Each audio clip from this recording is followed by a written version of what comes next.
마스크가 아니라 방독면을 써야 할 정도입니다. 피부도 굉장히 간지럽거든요. 앞이 한치도 안 보이더라고요. 먼지가 느껴지긴 해요. 기침도 나오고 코도 막히고 그러긴 하는데. 이번 미세먼지는 역대 최악으로 수도권은 엿새 연속으로 비상저감 조치에 들어가게 됐습니다. 예, 대한민국이 지금 미세먼지 속에 갇혔습니다. 최악한지는 물론 오래됐습니다만 지금은 정말 최악입니다. 미세먼지 비상저감 조치가 6일 연속으로 내려진 건 이번이 사상 최초인데요. 그래서 대안이 뭐냐 이렇게 묻는다면 사실 지금 당장 실효성이 나타나는 어떤 대책도 없어 보입니다. 예, 저희가 지금 정부 담당자한테 출연을 요청해 놓은 상태니까요. 조금만 기다려 주시고요. 일단 오늘은 이 상황이 어느 정도나 심각한 상황인지를 냉정하게 짚어보고 이 상황에서 우리가 각자 할 수 있는 일은 뭔지 이걸 찾아보겠습니다. 먼저 시민 한 분의 목소리를 대표해서 좀 듣고 싶습니다. 이분의 목소리가 우리 목소리일 수도 있어요. 저 뉴스쇼 애청자입니다. 뉴스쇼 앞으로 이 미세먼지의 심각성을 절절하게 토로해온 분입니다. 경기도 군포시에 사는 박다운 씨 만나보죠. 박 선생님 안녕하세요. 네, 안녕하세요. 예, 지금 주부세요? 네, 저는 지금 주부이자 가게를 운영하고 있는 사람인데요. 어떤 가게 하세요? 저는 이제 아이들을 이제 돌보고 해주는 블럭방이라는 가게를 운영을 하고 있어요. 어허. 그러면 네. 거기서 아이들도 만나시고 학부모들도 많이 만나시겠네요. 그렇죠. 많이 만나죠. 그러면 주부 박다운 네. 씨의 불편한 점 하소연이기도 하지만 동시에 지금 여러 학부모들의 하소연이기도 한 건데 네네. 제일 불편하다. 요새 너무 힘들다. 가장 많이 말씀하시는 건 뭡니까? 오셔서 일단은 뭐 밖에서 뛰어온다고 하시거든요. 뛰어오신다고도 하시고 들어오시면은 일단은 예. 고객님들이 이제 한국에서 너무 살기 힘들다. 이렇게 살아가지고 어떻게 사냐. 뭐 그런 말씀도 많이 하시고요. 그러니까 뛰어온다는 얘기는 바깥에 네. 집에서 블럭방까지 오는 그 사이 공기가 너무 답답해서 네, 뛰어오시는 거죠. 왜냐면 맞고 뛰어온다. 일단 놀이터는 갈 수 있는 상황이 아니잖아요. 예. 그래서 걸어오시지도 못하고 정말 마스크 코를 꽉 메고 뛰어왔다는 말씀을 늘 많이 하세요. 그리고 한국에 못 살겠다. 네, 한국에 못 살겠다. 이제 큰아이가 있고 애기 이제 둘째 가지신 분들도 종종 오시거든요. 예. 그런 분들은 이제 혹시나 기형아가 태어나지는 않을까. 꿈에서도 그런 생각을 한다 그러시더라고요. 그래서 걱정을 많이 하는 모습을 많이 보죠. 실제로 놀이터 가면 요즘 한산하다면서요. 네, 굉장히 환산하고요. 그리고 날씨가 가끔 좋을 때는 정말 아이들이 너무 많이 붐벼요. 왜냐면 그날 하루라도 공기를 쐬야 된다는 생각에 굉장히 많고 그렇지 않으면 거의 나가지도 않는다고 하시더라고요. 환기는 어떻게 하세요, 박다운 씨? 근데 가끔가다 집도 환기를 해줘야 된다는데 문 열면서도 상당히 불안하시죠? 환기를 거의 못해요. 그리고 전화가 와요. 혹시 선생님 죄송하지만 오늘 문 열어놓으셨나요? 창문 열어놓으셨나요? 물어보세요. 고객님들께서. 블럭방에 오늘 문 열어놨냐고? 네. 그래서 아니요. 저희 창문 꽉 닫고요. 공기청정기 틀고 있습니다라고 말씀을 드려요. 네. 그렇게 문의 전화도 오고 저 또한 집에서도 환기 못하고요. 문 꽉 닫은 채로 공기청정기를 24시간 풀 가동하고 있죠. 그 임산부들 중에는 그리고 아주 어린아이 영아들을 둔 주부 중에는 경제적으로 좀 여유가 있는 사람들은 아예 몇 달씩 공기 좋은 곳으로 뭐라고 하든 미세먼지 피난 이런 걸 가는 게 요새 유행이라 하던데 혹시 그런 얘기는 못 들어보셨어요? 일부러라도 나가시더라고요. 언제부터 언제까지 미세먼지 안 좋다더라. 우리 잠깐 나갔다 오려고 하고 나갔다 오시는 분들은 실제로 많으시고요. 공항이 그냥 북새통이 이루어지는 게 꼭 여행 목적만은 아니더라고요. 미세먼지 피난을 떠난다 아이들 때문에 이게 사실 뭐 경제적인 여유가 되는 분들이 가는 거에 대해서 뭐라고 할 수가 없을 만큼 지금 미세먼지 상황이 안 좋고. 그럼요. 대다수는 시간이 안 돼서든 돈이 안 돼서든 그렇게 못 가는 거잖아요. 상황이. 그럼요. 그렇기 때문에 또 속이 터지는 거고. 그럼요. 어려운 사람들은 그냥 이 공기 마시고 밖에서 왔다 갔다 이동하시는 분들은 그 공기를 그대로 흡수를 해야 된다는 말인 거잖아요. 그렇습니다. 이거는 정말 없는 사람들은 점점 몸까지 아파야 되는 그런 상황이라서 이건 정말 큰일 났다. 이거 국가적인 재난이구나라는 생각까지 들어요. 자, 오늘 우리 시민을 대표해서 목소리를 내려 나오셨으니까 꼭 하고 싶었던 이야기 해주시죠. 빨리 정부 차원에서나 아니면 환경부라도 빨리 나가서 해결 방안을 빨리 찾으시면 좋겠고요. 그리고 지금 마스크가 굉장히 비싸요. 이게 어려운 분들은 이 마스크를 사기도 쉽지 않으실 것 같아요. 좀 어려운 분들한테도 이런 마스크를 지원을 해주신다던가 그런 부분을 정부 차원에서 빨리 적극적인 모습을 보여주셨으면 좋겠어요. 예, 여기까지 네. 말씀 듣겠습니다. 박다운 씨 네네. 고맙습니다. 네, 감사합니다. 경기도 군포에서 자영업을 하는 주부세요. 박다운 씨를 연결을 해봤습니다. 요새 뭐 주변에서 우리가 요즘 다 주고받는 이야기들이 이런 이야기들인 건데 그 이야기를 대표해서 박다운 씨가 해주셨습니다. 그러면 정말 대책은 없는 건지 이 상황이 심각하다 하는데 어느 정도인 건지를 냉정하게 짚어보려고 전문가 한 분 연결했습니다. 환경운동연합의 공동대표를 맡고 계시고 아주대 예방의학교실의 교수세요. 장재현 교수 만나보죠. 장 교수님, 장 대표님 안녕하세요. 네, 안녕하세요.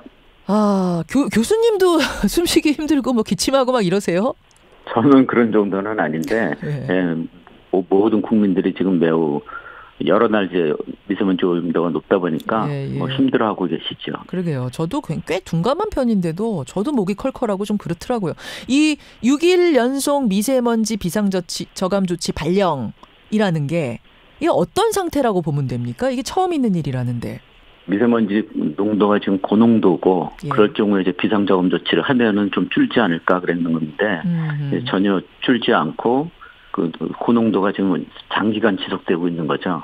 그렇죠. 그러다 보니까 이제 국민들께서 더 힘드시고 그다음에 이제 이게 언제나 개선될까 하는 이런 불안감에 더 심해지신 거죠. 선생님께서 분석하신 그래프를 제가 좀 봤어요. 그랬더니 7, 80년대 대기오염이 심각했다가 90년대 중반부터 나아졌다가 한 2013년경부터 다시 심해지더라. 이런 그래프 모양을 뽑으셨더라고요. 그러니까 7, 80년대는 저희가 집집마다 연탄 쓰고 그다음에 석유 쓰고 그다음에 이제 대기오염 규제는 제대로 안 했거든요. 그래서 자동차마다 다 매연 뿜고 했기 때문에 오염이 많이 심했죠. 근데 이제 대개 한 88 올림픽을 계기로 해서 이제 오염물질 저감 노력을 우리가 꾸준히 하면서 계속 줄어오다가 최근 이제 한 5, 6년 동안 그런 오염물질 개선 노력을 이제 소홀히 하다 보니까 다시 오염 농도가 높아지거나 또는 뭐 비슷하거나 이런 상황입니다. 그때도 심각했어요. 잘 생각해 보면 뭐 이렇게 명동 거리 여러분 그 도로 생각해 보세요. 진짜 뿌했잖아요. 그냥 막 트럭에서 막 대기오염 물질 뿜으면서 다녔잖아요. 그렇죠. 그때 심각했어요. 버스도 뭐 시커먼 매연. 일반 자동차들도 대부분 시커맸죠. 그랬죠. 다만 와이셔츠 하루만 입어도 시커매지고 그랬어요. 저도 기억나요. 다만 그때는 조금 우리가 둔감했어요. 이 오염이란 것에 대해 대기오염이란 것에 대해 둔감했기 때문에 넘어갔던 건데 그런데 그때는 워낙 우리가 뭐 잘 살지도 못했고 이런 부분에 둔감했기 때문에 그런 부분에 대한 조치를 제대로 못해서 그랬다 치더라도 그다음에 개선이 됐고 나아졌으면 그게 쭉 유지가 돼야지. 왜 다시 올라가는 건가? 왜 다시 나빠지는 건가? 바로 이 부분이거든요. 왜입니까? 과거에는 이제 오염물질 배출을 많이 하는 공장이나 이제 자동차가 문제였다 그러면 지금은 이제 그런 큰 것들은 이제 해결은 됐는데 우리가 이제 소비 같은 것들이 굉장히 늘었잖아요. 자동차 대수도 지금 2천만 대가 넘었고 그다음에 여러 가지 우리 전기도 많이 쓰고 이러다 보니까 이제 소비하고 관련된 부분들이 이제 증가를 해서 그런 오염물질들이 우리 생활에 이제 밀접한 부분에서 이제 조금씩 나오는 것들이 많아졌죠. 그래서 그런 부분들은 사실은 관리를 잘 못한 부분이 있거든요. 아직. 그러니까 오히려 7, 80년대에는 굵직굵직한 것만 잡으면 잡혔는데 작은 것들 여러 개가 모여서 심각해지니까 더 잡기가 어렵다. 그렇습니다. 그리고 이제 과거에는 정부가 법을 갖다 하나 제정한다든지 저는 제조회사들이나 뭐 자동차 회사에 규제만 하면은 이제 되는 거였는데 국민 생활하고 밀접한 부분들 또는 기업으로 따지더라도 좀 영세한 기업이나 이제 중소기업들 오염물질 저감 장치를 달기 좀 어려운 것들 또는 뭐 자동차만이 아니라 이제 뭐 선박, 이륜차 이런 것들이 이제 남아 있거든요. 그리고 이제 미세먼지가 직접적으로 배출되는 것도 있지만 질소산화물이나 이제 휘발성 유기물질, 뭐 암모니아 이런 것들은 이제 2차 생성의 원인이 되거든요. 이제 그런 부분은 우리가 아직 관리를 못 하고 있기 때문에 그런 것들이 이제 지금 미세먼지 오염도를 높이는 원인이 되고 있죠. 여러분 여기서 이제 오해하지 마십시오. 7, 80년대에도 나쁘고 지금도 나쁘니 그래도 괜찮은 거다가 아니라 둘 다 문제인데 지금이 더 어렵고 해결이 어렵고 심각한 이유는 지금 말씀하신 이유들. 작은 오염원들 여러 개가 만들어서 치명적인 오염 상태를 만들었기 때문에 더 위험하다, 더 어렵다 이런 말씀을 하신 거예요.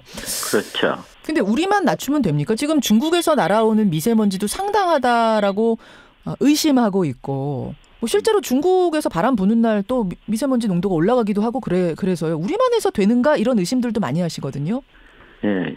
의심을 하는 정도가 아니라 이제 거의 대부분의 국민들이 이제 우리 미세먼지의 대부분은 중국에서 온다고 믿고 있고 예. 그거는 이제 정부나 언론에서 또는 뭐 학자들도 그렇게 얘기하는 분들이 많기 때문에 맞아요. 그렇게 국민들이 믿으시는 건 이제 너무나 당연한 현상이죠. 근데 또 한편으로는 국민들이 정말 믿기 어려우시겠지만 중국 미세먼지가 영향을 미친다는 거는 사실인데 예. 그게 절대적인 영향을 미친다. 그러니까 어제도 뭐 환경부 장관이 80%라고 얘기를 하던데 예. 그런 부분은 정말 놀랍게도 어떤 신뢰성 있는 자료라든지 또는 국제 학술지에 실린 것이 없어요. 환경부 장관이 발언하시는데 그게 구체적인 데이터를 가지고 말씀하신 건 아니란 말씀이에요? 그거의 가장 쉬운 방법은 국제 학술지에 내는 거거든요. 예. 근데 수십 년, 지금 굉장히 오랜 기간 동안 이제 중국발 미세먼지 주장을 정부가 하지만, 예. 그거를 신뢰성 있는 이제 학술 논문으로 만든 적이 없어요. 국제학술지에 낸 적은 한 번도 없습니까, 이 데이터들을? 네. 그리고 이제 중국 대기질이 최근 5년 동안에 이제 40%가 줄었다는 거는 이제 국제적으로 다 확인되고 있는 거거든요. 예. 그게 줄었으면, 우리 것도 뭐 다만 뭐 10%라도 줄어야 될 텐데 되려 늘었거든요. 무슨 말씀인지 알겠네요. 중국의 영향을 안 받는 건 아니지만 거의 대부분이 중국 탓이라고 하고 있기만도 어렵다. 그럼 뭘 할 수 있는 겁니까? 그러니까 이제 평상시 오염을 줄이는 게 가장 확실한 고농도 오염 대책입니다. 그럼 뭘 할 수 있습니까? 평상시 오염을 줄이는 방법. 그러니까 연료 사용량을 이제 줄여야 되고 친환경 연료로 교체해야 되고 또 소각을 줄여야 되는 건데. 근데 소각을 뭐 이렇게 전국 대기가 이렇게 심각해질 정도로 우리가 소각을 합니까 여기저기서? 그러니까 이제 평상시 오염 농도는 좀 낮은 것처럼 보이더라도 기상이 악화되면 이게 일종의 집안에서 바베큐하는 그런 꼴이거든요. 그러면은 이제 오염물질 농도가 아주 높아져요. 예. 대기오염은 역사적으로 보면 어느 하루에 줄어드는 게 아니고 장기간에 걸친 노력에 의해서 꾸준히 줄는 거거든요. 예.